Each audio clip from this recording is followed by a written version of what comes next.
All India radio के विदेश प्रसारण प्रभाग की हिंदी सेवा का ये है सोशल मीडिया कार्यक्रम।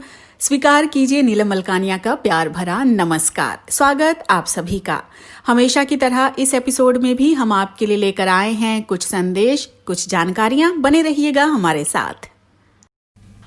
परोपकार। मनुष्य इस संसार में किस लिए है? अपने ही बनाए हुए नियमों को तोड़कर स्वतंत्र होने के लिए। और ये स्वतंत्र होने का ज्ञान तब तक प्राप्त नहीं होता जब तक कि मनुष्य को मोक्ष प्राप्ति का ज्ञान नहीं हो पाता। ऐसा न होने पर हमें दूसरों के लिए जीवन जीना चाहिए।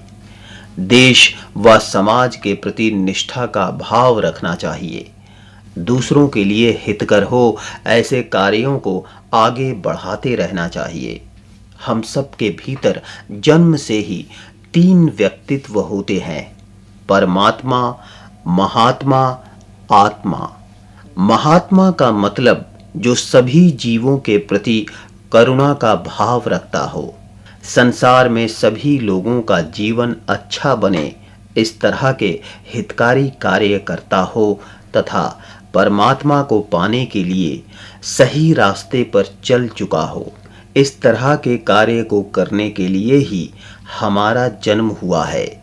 हम धीरे धीरे बड़े होते हैं और हमारे भीतर संसार प्रवेश करने लगता है। संसार में बनावटी सुख सुविधाओं से हम लिपट जाते हैं। ऐसे में जिन्होंने हमें पाला पोसा है, उनका दायित्व बनता है कि वे संसार के साथ इन तीनों अमूल्य उपहारों को बचा कर रखें।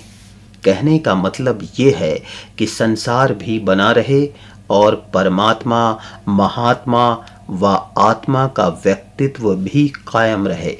अधिकांश लोग इन तीनों को स्मरण रखना भूल जाते हैं। उन पर संसार हावी हो जाता है।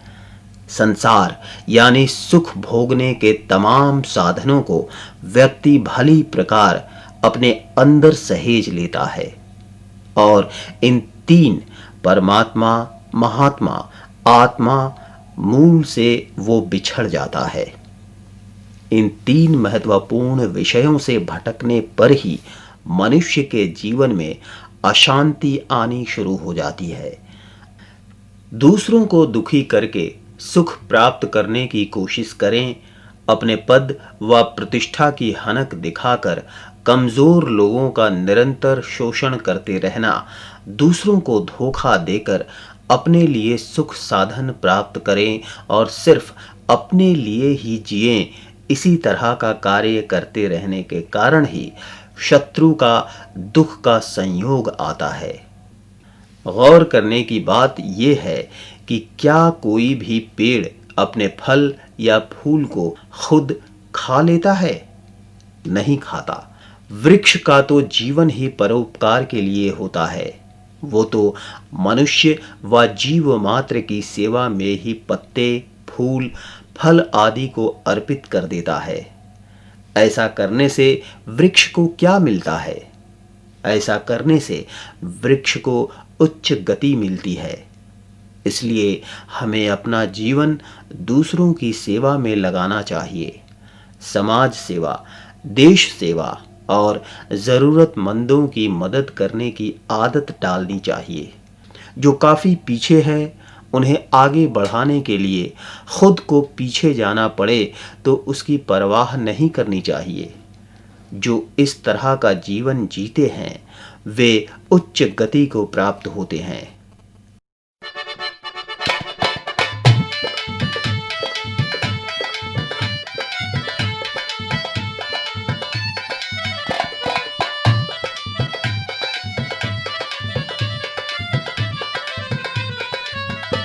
सास मन राजी बोलिए री माँ बाप छोड़ के आई। सास मन राजी बोल री माँ बाप छोड़ के आई। बहुए तन्ने राजी बोलूं ए मेरी दूर की तीड़ ना लाई। बहुए तन्ने राजी बोलूं ए मेरी दूर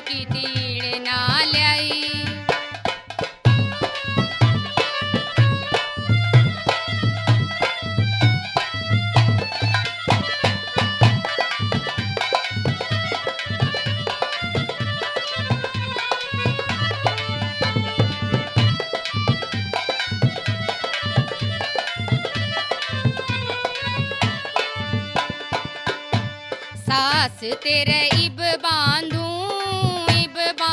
ए दामन पे चूंदड़ी काली सास तेरे इब बांधू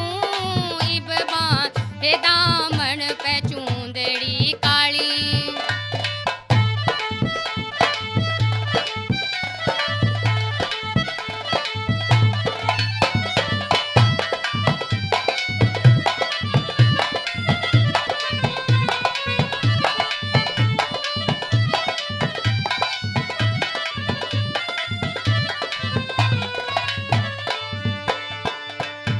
सास मेरे दो भाई ये बड़ले ते छोटे ला सिपाही। सास मेरे दो भाई ये बड़ले ते छोटे ला सिपाही।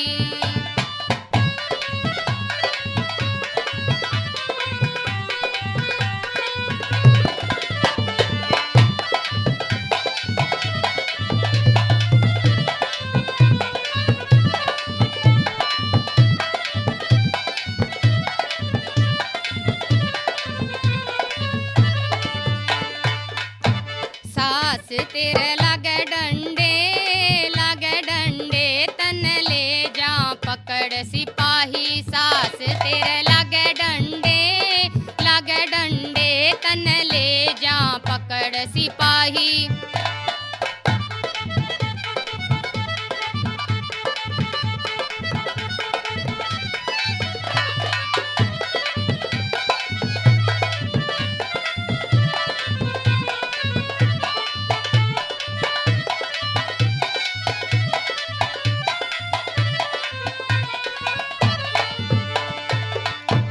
बहुए मन ईब समझ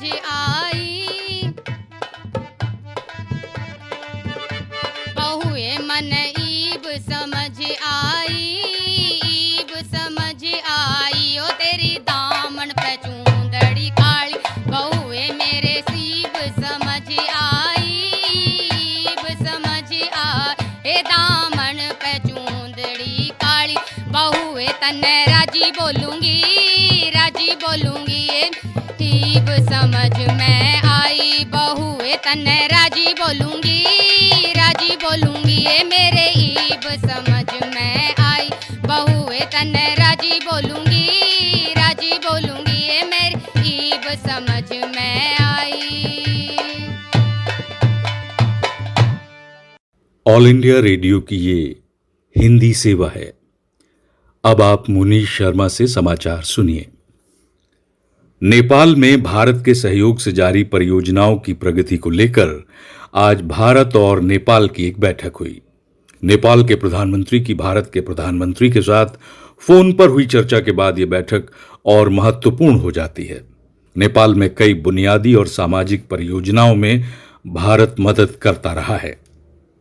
जम्मू और कश्मीर के बारामूला जिले में एक आतंकी हमले में 3 सुरक्षाकर्मी शहीद हो गए। पुलिस ने हमलावरों की तलाश शुरू कर दी है। जम्मू और कश्मीर में नियंत्रण रेखा पर नौशेरा सेक्टर में पाकिस्तान ने युद्ध विराम का उल्लंघन किया है। बगैर किसी उकसावे के की गई उसकी इस कार्रवाई का मुंहतोड़ जवाब सेना की ओर से दे दिया गया है। पिछले महीने मॉरिशस तट के निकट एक तेल टैंकर समुद्र तल से टकरा गया, जिससे तटवर्ती क्षेत्र में काफी तेल फैल गया था। इस समस्या से निपटने के लिए भारत ने 30 टन औजार और एक तकनीकी टीम को वहां रवाना कर दिया है। MV वाकाशियो नाम का यह टैंकर मॉरिशस के पॉइंट डेस्टिनी स्थल पर दुर्घटना का शिकार हो गया था। लगातार हो रही वर्षा के कारण तेलंगाना और आंध्र प्रदेश में कई जगहों पर बाढ़ के हालात पैदा हो गए हैं। बहुत से लोगों को सुरक्षित स्थानों पर ले जाया गया है। इन दोनों ही राज्यों में नदियां उफान पर हैं। मौसम विभाग ने अगले 48 घंटे में और वर्षा की चेतावनी दी है। राष्ट्रीय राजधानी क्षेत्र दिल्ली में रविवार को कोविड-19 के मात्र 652 नए मामले सामने आए। दिल्ली में संक्रमण मुक्ति की दर 90% से ऊपर है। भारत में 19,19,842 लोग कोरोना वायरस के संक्रमण से मुक्त हो चुके हैं। पिछले 24 घंटे में 57,584 लोग संक्रमण से मुक्त हुए। देश में संक्रमण मुक्ति की दर 72.51% है। पिछले 24 घंटे में देश में 7,31,697 लोगों की कोविड-19 जांच की गई थी। कुल परीक्षण 3 करोड़ से अधिक हो चुके हैं। जापान के सकल घरेलू उत्पाद में 7.8% की कमी आई है। अभी इसमें और कमी संभव है। दूसरे महायुद्ध के बाद ये सर्वाधिक खराब मंदी की स्थिति है जिसे जापान झेल रहा है। न्यूजीलैंड में कोविड-19 के मामले फिर सामने आए हैं और इसीलिए संसदीय चुनाव 4 सप्ताह के लिए टाल दिए गए हैं। प्रधानमंत्री जाकिंडा आर्डर्न ने इस निर्णय की घोषणा की। और इसके साथ ही ये समाचार बुलेटिन समाप्त हुआ। ये समाचार हमें विदेश प्रसारण प्रभाग के वार्ता एकांश से प्राप्त हुए। नमस्कार। आज हम सीखेंगे बाजार जाना। सबसे पहले नाक मुंह को मास्क या कपड़े से ढकें। प्लास्टिक की वही चप्पलें पहने जो आपने सिर्फ बाहर आने जाने के लिए रखी हैं। सामान लाने के लिए प्लास्टिक की बाल्टी और साथ में 70% अल्कोहल वाला छोटा सैनिटाइजर रख लें। अब घर से बाहर निकलें। बाहर अनावश्यक कुछ ना छुएं। बाजार में सबसे 6 फुट की दूरी बनाकर रखें। और हाँ, एटीएम इस्तेमाल करने से पहले एटीएम का कीबोर्ड सैनिटाइज करें।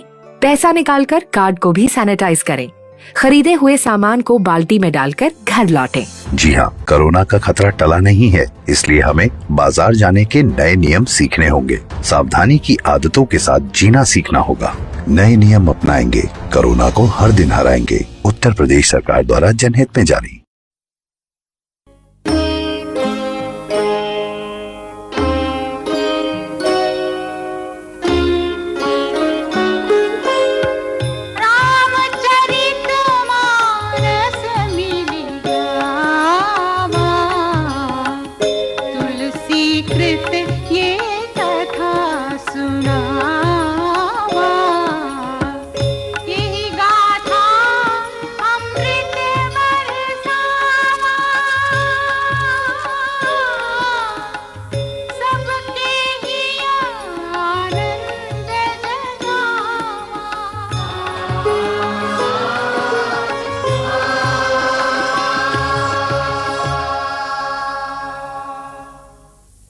कपटी मुनि के षड्यंत्र के फलस्वरूप राजा प्रताप भानु 1 लाख ब्राह्मणों को अनजाने ऐसा भोजन परोसने का पाप कर बैठा जिसमें ब्राह्मणों का मांस मिला हुआ था।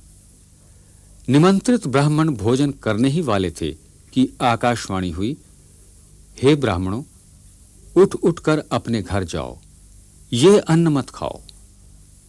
ब्राह्मण तो मानव मांस खाने से बच गए, किंतु राजा प्रताप भानु ब्राह्मणों के शाप से नहीं बच सका। कालांतर में यही प्रताप भानु रावण के रूप में पैदा हुआ। उसका वीर और पराक्रमी भाई अरिमर्दन कुंभकर्ण होकर जन्मा तथा मंत्री धर्मरुचि रावण का सौतेला भाई विभीषण हुआ। सागर के बीच में त्रिकुट नामक पर्वत पर ब्रह्मा का बनाया हुआ एक अत्यंत विशाल दुर्ग था, जो इंद्र की नगरी अमरावती से भी अधिक सुंदर और आकर्षक था। रावण ने उस नगर पर अधिकार कर लिया।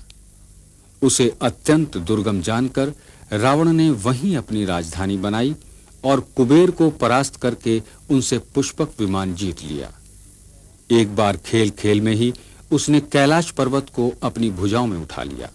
नित्य प्रति उसका वैभव, संपत्ति, सेना, पुत्र, सहायक, जय, प्रताप बल ऐसे ही बढ़ते जाते थे जैसे प्रत्येक लाभ के साथ लोभ बढ़ता है।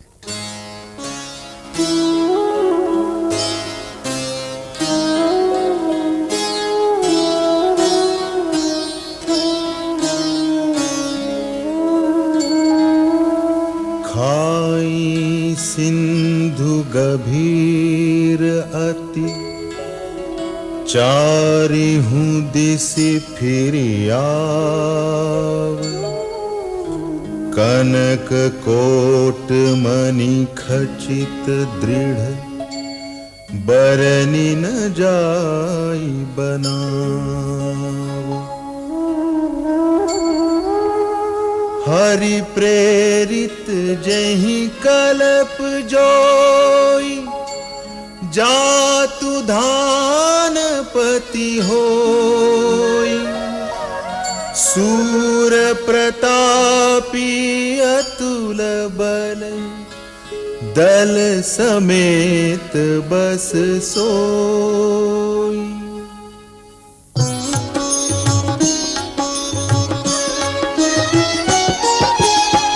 रहे तहाँ निश्चर भट भारे, ते सब सुरन समर संघारे। अब तहाँ रहि सक्र के प्रेरे, रक्षक कोटि जक्षपति केरे।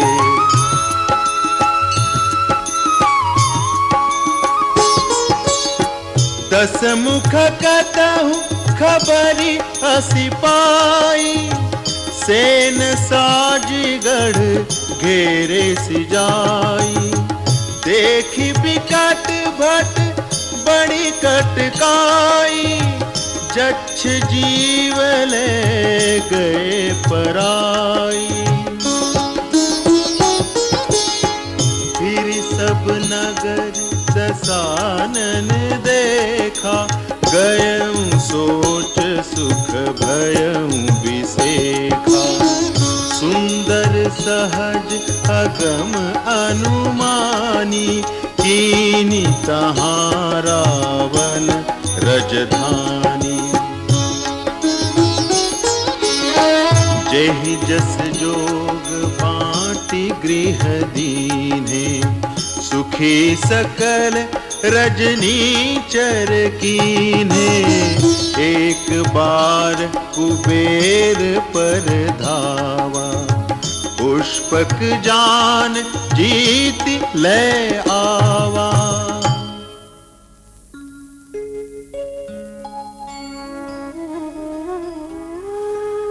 कौतुक कहीं कैलास पुनि, लीने सिजाई उठाई।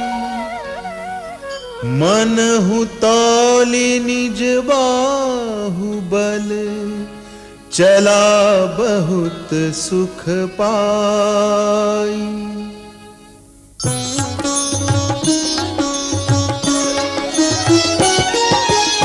सुख संपत्ति सुत सेन सहाई, जय प्रताप बल बुद्धि बढ़ाई। नित नूतन सब बाढ़त जाई, जिमि प्रतिलाभ लोभ अधिकाई। अति बल कुंभकर्ण अस भ्राता, जेहि कहूँ नहीं प्रतिभट जग जाता। करई पान सोवई षट मासा, जागत होय तिहूँ पुर त्रासा। जो दिन प्रति आहार कर सोई, विश्व बेगी सब चौपट होई। समर धीर नहीं जाई बखाना, तेहि सम अमित वीर बलवाना।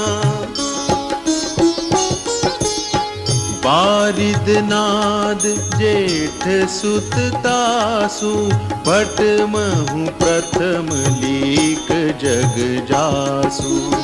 जेहि न होई रन सन्मुख कोई, सुरपुर नितहि परावन होई।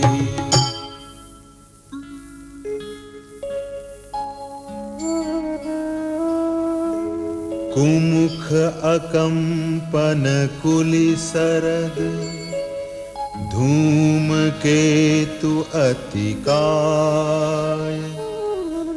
एक एक जग जीति सक, ऐसे सुभट निकाय।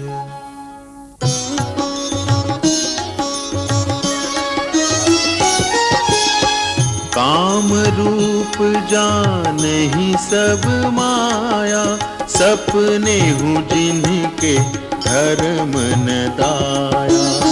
दस मुख बैठ सभा एक बारा, देखी अमित आपन परिवारा। सुत समूह जन परिजन नाती, गनय को पार निसाचर जाति। सेन बिलोकी सहज अभिमानी, बोला बचन क्रोध मद सानी। सुनहु सकल रजनी चर जूथा, हमरे बैरी विबुध बरूथा। ते सन्मुख नहीं करही लड़ाई, देखी सबल रिपु जाहि पराई। तिन्ह कर मरन एक विधि होई, कहूँ बुझाई सुनहूँ अब सोई। द्विज भोजन मख होम सराधा, सब कह जाई करहूँ तुम बाधा।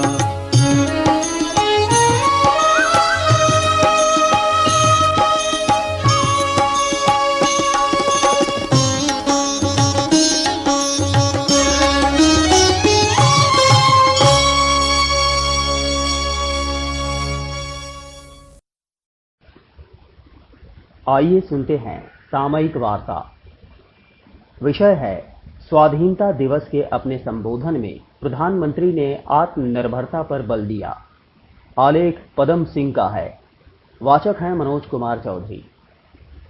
15 अगस्त 2020 को लाल किले की प्राचीर से राष्ट्र को किए गए अपने संबोधन में प्रधानमंत्री नरेंद्र मोदी ने कहा कि हम अपने स्वतंत्र अस्तित्व के 75वें वर्ष में प्रवेश करेंगे। ये एक यादगार अवसर है। सभी 130 करोड़ भारतवासियों को आने वाले 2 वर्षों के लिए महत्वपूर्ण संकल्प लेने होंगे। अपनी स्वाधीनता के जब हम 75 वर्ष पूरे करेंगे, तब हम उन संकल्पों से मुक्त होने के योग्य हो सकेंगे।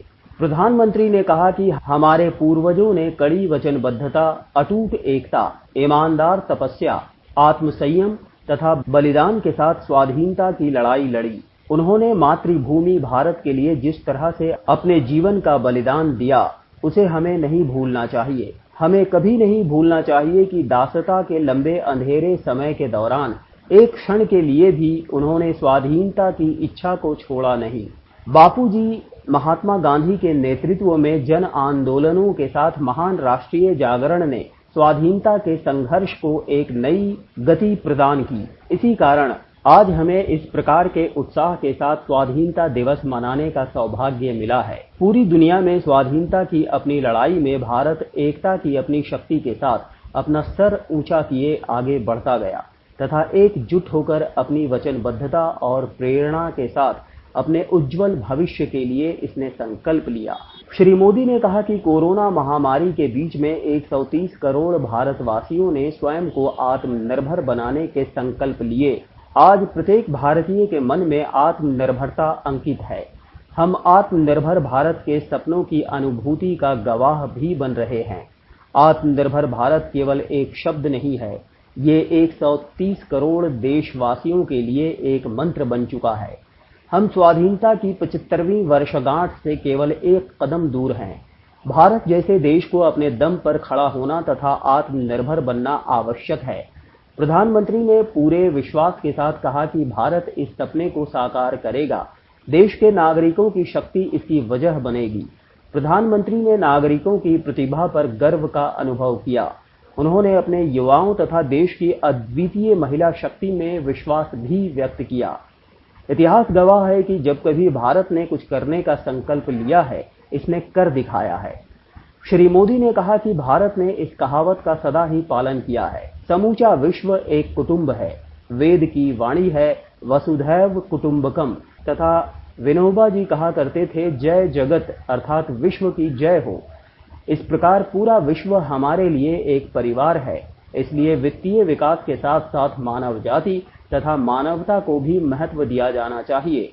हम इस कथन का पालन करते हैं आज दुनिया एक दूसरे से जुड़ी हुई है तथा एक दूसरे पर निर्भर है।